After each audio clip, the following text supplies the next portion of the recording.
Olá, olá! Salve, salve galera, tudo certo?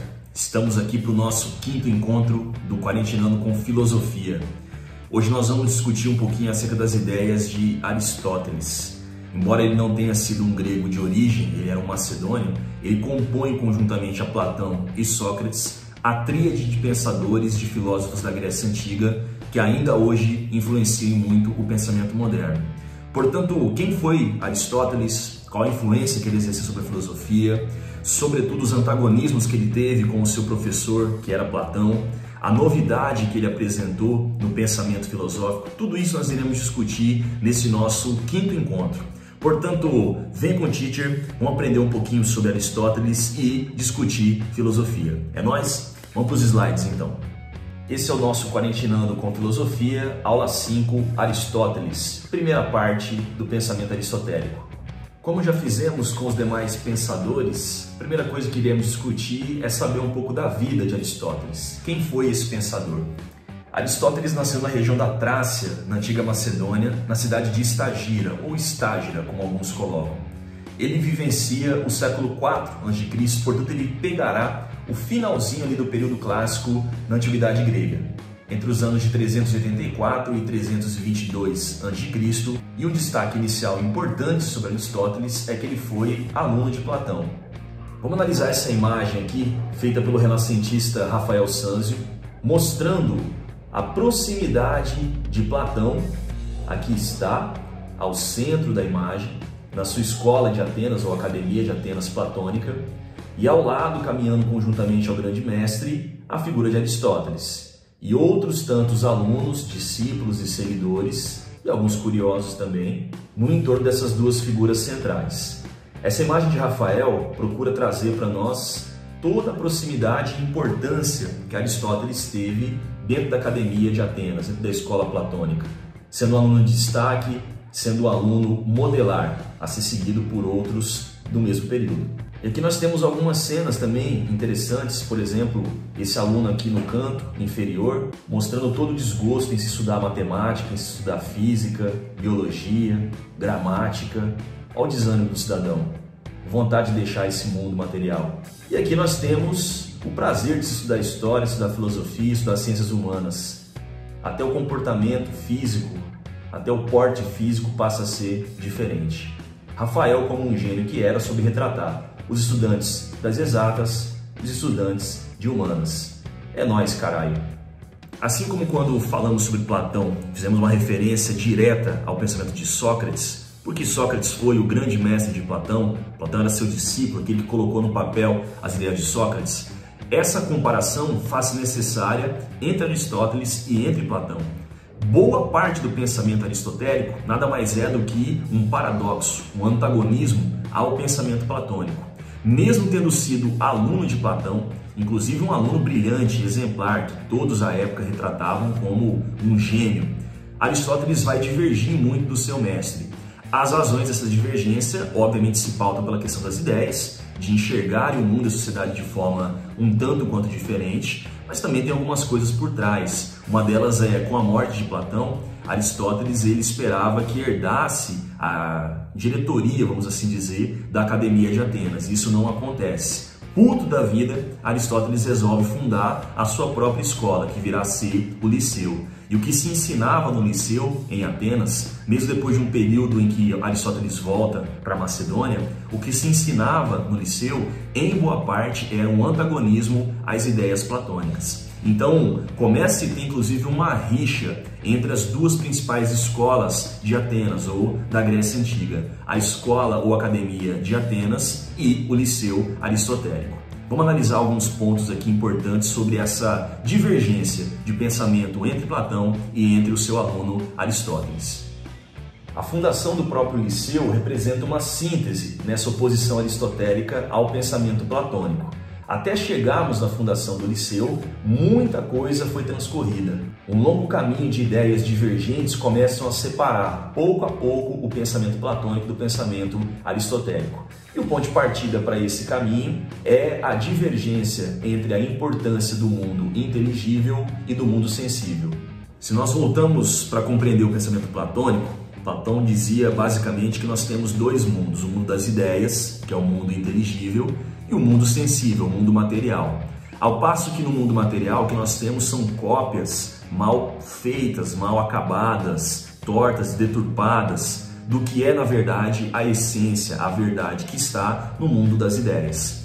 Nós temos alguns lapsos de vínculo com esse mundo das ideias relacionado à nossa alma, que esteve e sempre estará vinculado a esse mundo das ideias, mas que provisoriamente habita um corpo aqui no mundo sensível, aqui no mundo material. Esses lapsos que a nossa alma traz para nós por vezes, em pensamentos, em ideias, é a chamada reminiscência, que o Platão tanto dizia. Mas para ele, o mundo das ideias é o mundo perfeito. Até o mito da caverna faz uma alusão nesse sentido. A caverna seria um mundo sensível, seria um mundo onde nós temos ideias deturpadas, nós temos ideias preconceituosas, temos o senso comum, e quando nós saímos da caverna, atingimos a luz, conhecemos o mundo como ele realmente é, estaríamos de fato nos ligando ao mundo das ideias, né? Essa é a ideia platônica. O nosso querido Aristóteles, ele segue um caminho diferente, ele fala, não, o mundo das sensações, o mundo material, o mundo sensível, é um mundo também racional, é um mundo capaz de produzir criticidade. Os sentidos, eles são muito importantes, os sentidos representam a essência. Tão importante quanto a razão é o sentido. Para Aristóteles, a essência das coisas está nas próprias coisas, aqui nesse mundo material. Então, quando utilizamos os nossos sentidos naturais mesmo, a visão, o olfato, o tato, a audição, nós estamos buscando e desenvolvendo o conhecimento. Através desses sentidos aqui fisicamente no mundo material, não no mundo das ideias, no mundo idealizado por Platão, é possível se chegar às verdades, se conhecer as essências e se compreender o conhecimento profundamente. Um outro ponto de divergência entre os dois pensadores é que para Platão as ideias eram inatas a todos nós. Já para Aristóteles, o que nós temos inerente ao ser humano é a razão. Portanto, não nascemos com nenhuma ideia pronta e acabada. Utilizamos os nossos sentidos de forma racional para compreendermos o mundo que nos entorna. E essa vai ser uma das preocupações mais relevantes e mais sensíveis de Aristóteles, o mundo natural. Podemos conceituar Aristóteles como sendo um dos primeiros materialistas nesse sentido. Não o mesmo materialismo que vai aparecer em Marx, por exemplo, mas um materialismo de preocupação com o que é atento à terra, atento ao que nos entorna. E não um pensamento mais elaborado, mais distante, como Platão fazia, relacionando-se ao mundo das ideias. Vamos voltar a analisar parte dos slides. Podemos resumir a base filosófica aristotélica em dois pontos. A ideia de um profundo materialismo, ou seja, uma compreensão e preocupação com o mundo material, acreditando que esse mundo sensível, já conceituado por Platão, era um mundo capaz de nos dar a essência, de nos fornecer o conhecimento real. E o segundo ponto, não menos importante, é o paradoxo de ideias em relação a Platão. A divergência com seu antigo mestre fará de Aristóteles um pensador muito singular na Grécia Antiga. Ir contra a realidade, ir contra o senso comum é um negócio muitas vezes complicado, é meio embaçado de ser feito. A época da Grécia Antiga clássica, depois de Sócrates e Platão, essas eram as duas grandes referências para a filosofia. Aristóteles ele propõe um novo caminho, que não necessariamente seria o caminho correto, mas era um caminho divergente ou diferente daquele proposto por Sócrates e por Platão. E quando se impõem novidades, quando se apresentam novas ideias, obviamente que temos pontos positivos e negativos. Nós temos discípulos e nós temos inimigos que nos perseguem. Aristóteles terá os dois pontos. A grande perseguição que ele terá não será nem somente pelas suas ideias. Por ter sido um macedônio, nunca Aristóteles foi plenamente inserido na sociedade grega. Ele era tido como um estrangeiro, que na Grécia Antiga era um meteco. Então, por exemplo, ele jamais teve participação ativa na democracia ateniense. Tudo que ele diz sobre democracia foi apenas teórico, de fora, jamais sendo uma participação direta. E por ter sido muito vinculado à corte macedônica, inclusive Aristóteles foi professor particular de Alexandre Magno, de Alexandre o Grande, quando Alexandre invade a Grécia e posteriormente morre em combate no Oriente, cria-se uma xenofobia, uma aversão grega para com os macedônios, que faz, por exemplo, Aristóteles ter que abandonar a Grécia e já no ano seguinte, no ano 322 a.C., ele vem a óbito. Mas essas ideias divergentes de Platão, essa proposta de um mundo material mais relevante do que o mundo das ideias, do que o mundo inteligível proposto por Platão, vai condicionar a formação de novos rumos filosóficos. Essa é a grande relevância da figura de Aristóteles. Paramos por aqui, vamos para as dicas quarentinadas do Teacher e já faremos a nossa despedida. Hoje as dicas quarentinadas ficam com o filme de Christopher Nolan, Amnésia, um dos clássicos, um dos melhores filmes que eu já vi na minha vida. Recomendo a todos vocês assistirem. E uma música de uma banda que eu ouvi muito na minha adolescência, que era o Linkin Park, a música se chama Numb.